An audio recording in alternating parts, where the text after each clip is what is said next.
नमस्कार दोस्तों and welcome to Indian legends with Shashi ओझा।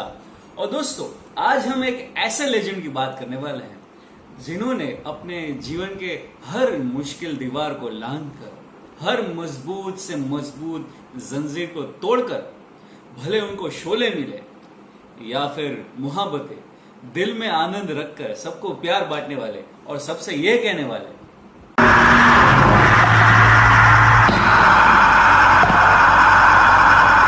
रिश्ते में तो हम तुम्हारे बाप होते हैं, नाम है शहंशाह। जी हाँ दोस्तों, तो वो हैं जिनको भारत के जो बड़े पुरस्कार हैं पद्मश्री और पद्म विभूषण, ये उनको मिले हैं।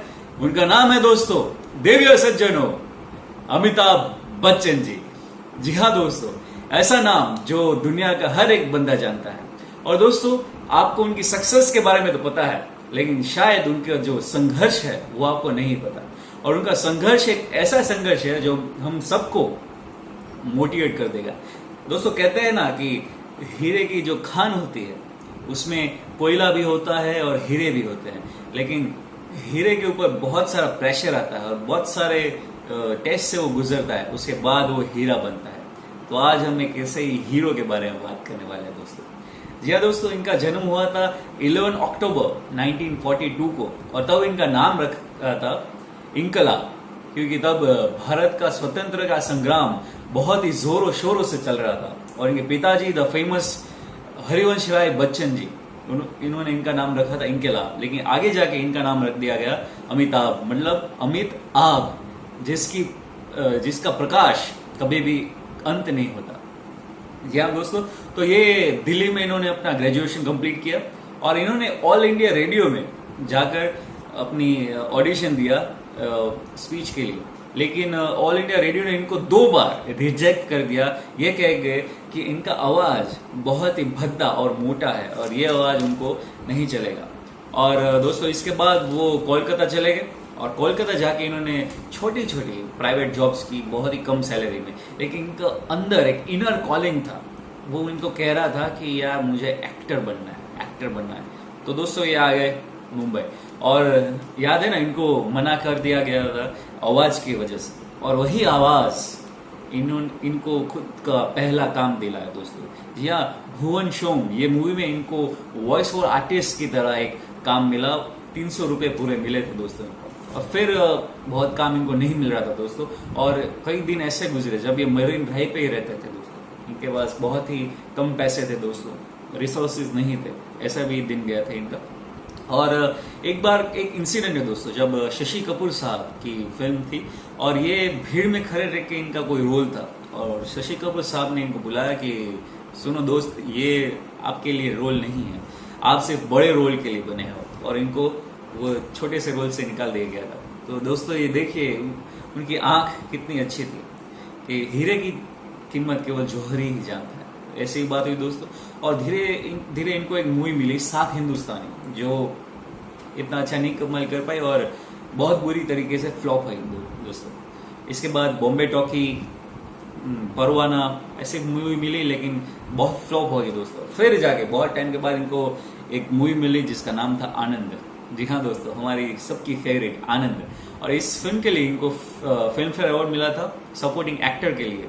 तो इनका जो ग्राफ का अचानक एकदम ऊपर जाने लगा। और उसके बाद थोड़ी मूवीज के बाद एक मूवी आ रही थी जिसका नाम था जंजीर, और जंजीर के लिए काफी सारे एक्टर ने मना कर दिया कि ये मूवी हम नहीं करेंगे, और ये आके गिरी अमिताभ बच्चन जी की झोली में। और वो फिल्म दोस्त ऐसी रही कि इन्होंने पूरी शक्ल बदल दी, खुद अमिताभ बच्चन जी की और हमारी फिल्म इंडस्ट्री की। ये फिल्म थी जिन्होंने इंट्रोड्यूस कराया सदी के सबसे बड़े महानायक के बारे में, उनकी एक्टिंग स्किल्स के बारे में, और इनको नाम मिला एंग्री यंग मैन। उसके बाद अदालत, अमर अकबर, एंथनी जैसी बहुत ही बेहतरीन मूवीज इन्होंने दी, सुपर हिट मूवीज दोस्तों। लेकिन उसके बाद एक मूवी आई थी दोस्तों कूली, और उसमें 26 जुलाई 1982 को एक इंसिडेंट हुआ जब पुनीत निस्सर ने उस फिल्म में रोल कर रहे थे, इनको मुक्का मारा। और सीन ऐसा था कि जब वो मुक्का मारेंगे तो अमिताभ बच्चन जी को मेज पे गिरना है, लेकिन उसी दौरान इनके साथ एक इंसिडेंट हो गया और जो मेज का कोना था वो इनके पेट में लग गया, और इनको काफ़ी ज़्यादा ब्लीडिंग हो गई दोस्तों, और इनको हॉस्पिटल ले जाया गया था, और सबको लगा था कि शायद ये जीवित न भी बच पाए क्योंकि इतना सारा ब्लड लॉस हो गया था। लेकिन दोस्तों, डॉक्टर्स की मेहनत से और उनके चाहने वालों की प्रार्थना की वजह से अमिताभ बच्चन जी वापस आ गए, बेटर देन बिफोर दोस्तों। और पूरी मूवी उन्होंने कंप्लीट की, और इसके बाद उनको लगा कि शायद अब मैं मूवी नहीं कर पाऊंगा, ये सब इंसिडेंट्स की वजह, चोट लगी है एक्सेट्रा। तो इन्होंने पॉलिटिक्स में भी आजमाया, और ये एमपी बने थे इलाहाबाद, जहाँ से लड़े थे दोस्तों। और लेकिन वहाँ भी इनको आगे नहीं जाना था। फिर वापस इन्होंने एक मूवी की जिसका नाम था शहंशाह, और इससे बाद काफ़ी अप डाउन आए, काफ़ी मूवीज हिट हुई, फ्लॉप हुई। फिर उनकी मोहब्बतें मूवी आई जो सुपर हिट थी। यहाँ दोस्तों ये टाइम ऐसा भी था जब इन्होंने ABCL नाम की कंपनी बनाई थी, और वो भी नहीं चली, इनको मॉनिटरी बहुत लॉस हुआ था। और धीरूभाई अंबानी ये कहते हैं कि अमिताभ बच्चन जी एक ऐसे व्यक्ति हैं जो संघर्ष से हार नहीं मानते, संघर्ष से उठकर आगे बढ़ते हैं, और किसी के सामने हाथ फैलाते नहीं, खुद की मेहनत से आगे बढ़ते हैं दोस्तों। जी हाँ दोस्तों, ऐसा धीरूभाई अंबानी इनको बहुत ही चाहते थे और बहुत ही मानते थे दोस्तों। अमिताभ बच्चन जी की शादी के बारे में बात करो तो ये भी एक बहुत ही मजेदार बात है। तो जंजीर मूवी जब खत्म हुई तो इन्होंने और जया बहादुरी जी ने सोचा था कि हम विदेश जाएंगे घूमने के लिए, सेलिब्रेट करने के लिए। तो जंजीर मूवी हिट हो गई और इन्होंने सोचा कि अब हम विदेश जाएंगे। इनकी जोड़ी पूरी हिंदुस्तान को पसंद थी, और सबको लगता था कि इन दोनों में आपस में शायद प्यार भी है। लेकिन इनके फादर ने और मदर ने इनको बोला कि अगर विदेश जाना है दोस्त जी, विदेश जाना है बेटा तो शादी करके जाओ, उसके पहले नहीं। तो इन दोनों ने शादी कर ली, और इनको बहुत ही खूबसूरत बच्चे हुए, श्वेता और अभिषेक बच्चन। जी हाँ दोस्तों, अभिषेक बच्चन की movie Guru, it is a big inspiration for me and many youngsters. बोल बच्चन बहुत ही बेहतरीन एक्टिंग उन्होंने की है दोस्तों। He is one of my favourite actors. तो इनके बेटे और ये सब, उनकी daughter in law Aishwarya Rai ji बेहतरीन, तो full family, they are awesome people. तो दोस्तों, जहां पर ये संघर्ष चल रहे, जहां पे फेल हो रहे थे, जहां पे ये पैसे में मॉनिटरी लॉस हो रहे थे दोस्तों, वहीं पे 60 साल के जब हुए तो ये इनको यूथ आइकन ऑफ इंडिया का अवार्ड मिला था दोस्तों। 60 साल की उम्र में कोई व्यक्ति यूथ आइकन बना था दोस्तों। और फिर दोस्तों KBC इनको मिला दोस्तों। KBC, कौन बनेगा करोड़पति। और जब कोई बोलता है ना दोस्तों नमस्कार, तो सामने वाला अपने आप ही बोलता है कि मैं अमिताभ बच्चन बोल रहा हूँ। जी हाँ दोस्तों, नमस्कार, मैं अमिताभ बच्चन बोल रहा हूँ। ये कान तरस जाते थे सुनने के लिए कि कब ये शो आ रहा है, कब रात के 9 बजेंगे। This was the power of the show दोस्तों। ये इनको शो मिला था, और TRP के सारे टीवी के रिकॉर्ड्स इन्होंने तोड़ दिए थे। तो दोस्तों, इनकी कहानी से हम एक बात तो जरूर सीखते हैं कि जो चीजें पूरी दुनिया समझती है कि उनके लिए इम्पॉसिबल है, अमिताभ बच्चन सर उनको पॉसिबल करके दिखाते हैं। चाहे हेल्थ प्रॉब्लम्स हो, चाहे फाइनेंशियल प्रॉब्लम्स हो, चाहे कोई भी प्रॉब्लम हो, चाहे खुद के ड्रीम्स परस्यू करने का हो, ये साबित करते रहते हैं कि जो वो चाहते हैं वो पूरा करते हैं।